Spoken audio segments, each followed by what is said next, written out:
are good days in life.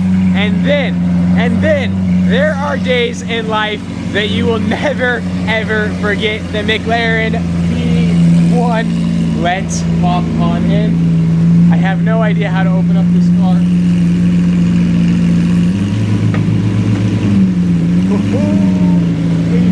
This is gonna be amazing.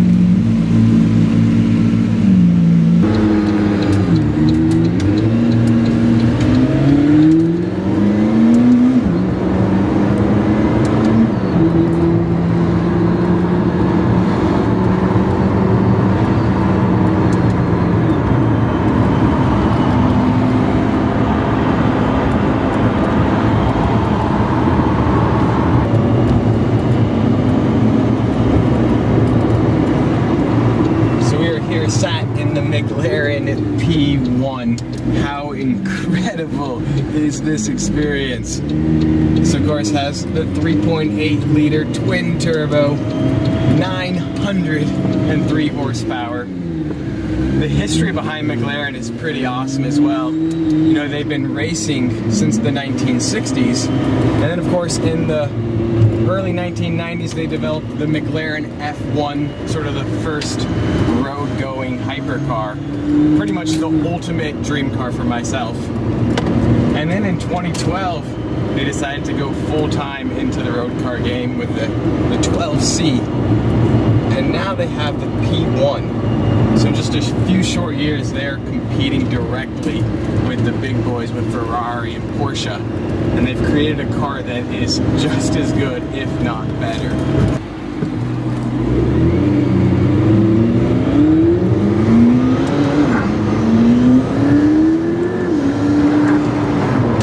Sound of those turbos.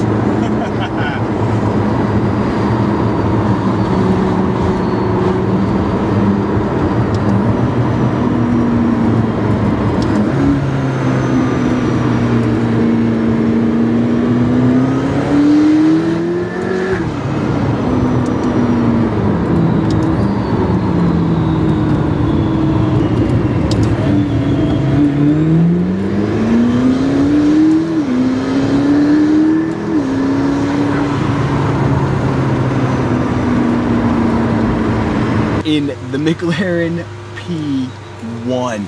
Holy cow! Look at the interior on this. You have the bare carbon mixed with the polished carbon fiber. My oh my, this thing sounds incredible. That was amazing. Its sound, it just sounds like a supersonic jet or something, like a UFO. It does. With the turbos and everything. Yeah.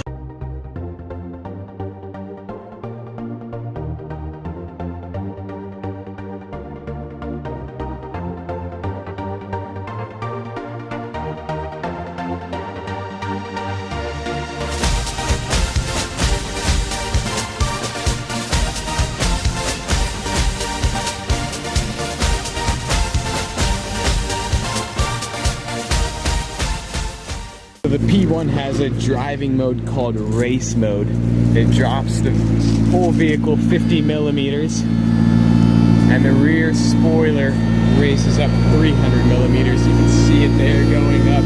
How sick is that? This of course helps increase the downforce on the P1.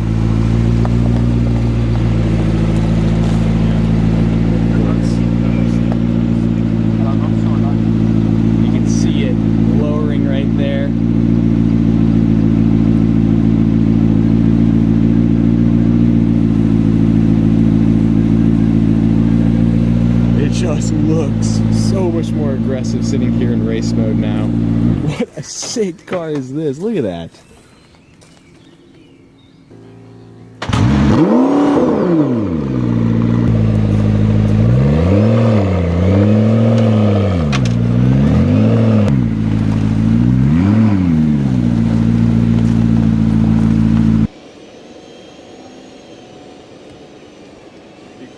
By the bench and have someone sit on the bench.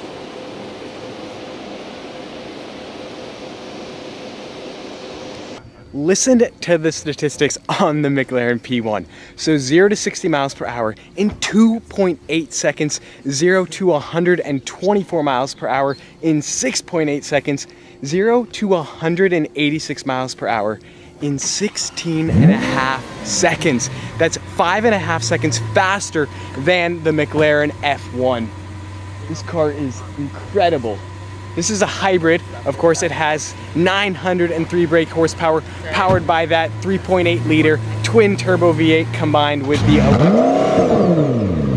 Oh, it sounds like a supersonic jet. This thing weighs 3,000 pounds. To put that into perspective, the first gen Porsche Cayman also weighs around 3,000 pounds. That car has 250 horsepower. This has 903. That is power to weight ratio right there. Bugatti Veyron weighs 4,100 pounds as well. So this thing is an absolute featherweight. Now, we saw this car parked in central London a couple days ago. I mistakenly called this color Phoenix Yellow. It's actually Austin Yellow. So this is a paint to sample on the BMW M4. Looks so good sitting here in the Euro spec. It doesn't have the US side indicators. What a beautiful car. Of course, we have the chrome Lamborghini Aventador, the LP700. We're here doing a photo shoot with the owners of these cars. I'll be sure to put a link to their Instagram accounts below. Be sure to follow them. They own some pretty sick rides.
Let's take a quick walk around this insane chrome Lamborghini Aventador. What a wild wrap on this car. This, of course, is the LP700-4.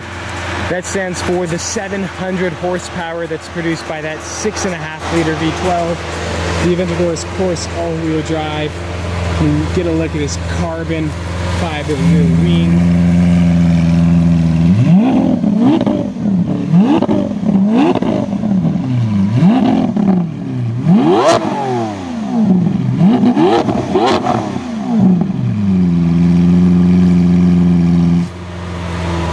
That sounds quite nice. That is ear deafening. This, of course, is a naturally aspirated V12, whereas the P1 is twin turbocharged. So it has quite a different sound than the P1. What a mean car. Pretty cool to see the Lamborghini doors there next to the P1 doors. So, what do you guys think? McLaren P1 or Lamborghini Aventador? It's not really the most fair comparison. I mean, the P1 is 1.35 million, whereas the Aventador is around 400,000. So I just rode in the P1 on the way to this photo shoot. Now, I'm gonna go hop in the Lamborghini Aventador.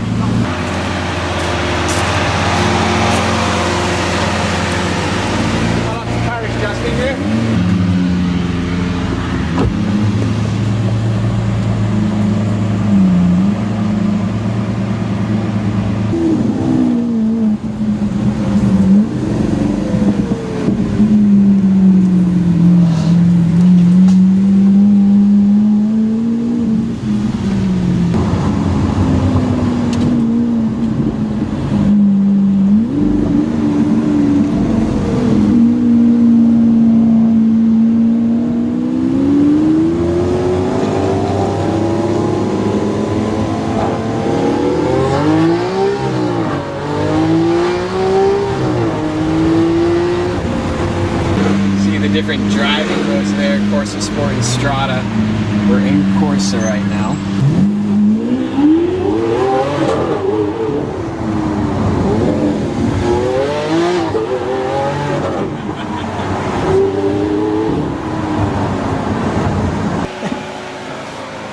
What a cool experience that just was.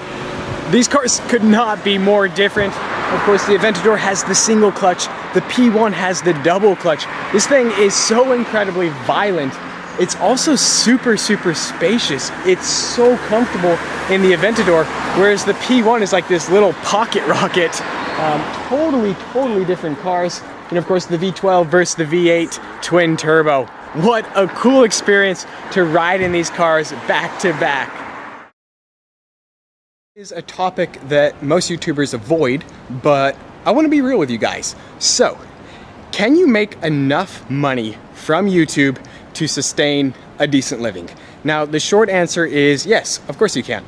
Can you make enough to own a Ferrari 458 Italia? Yeah,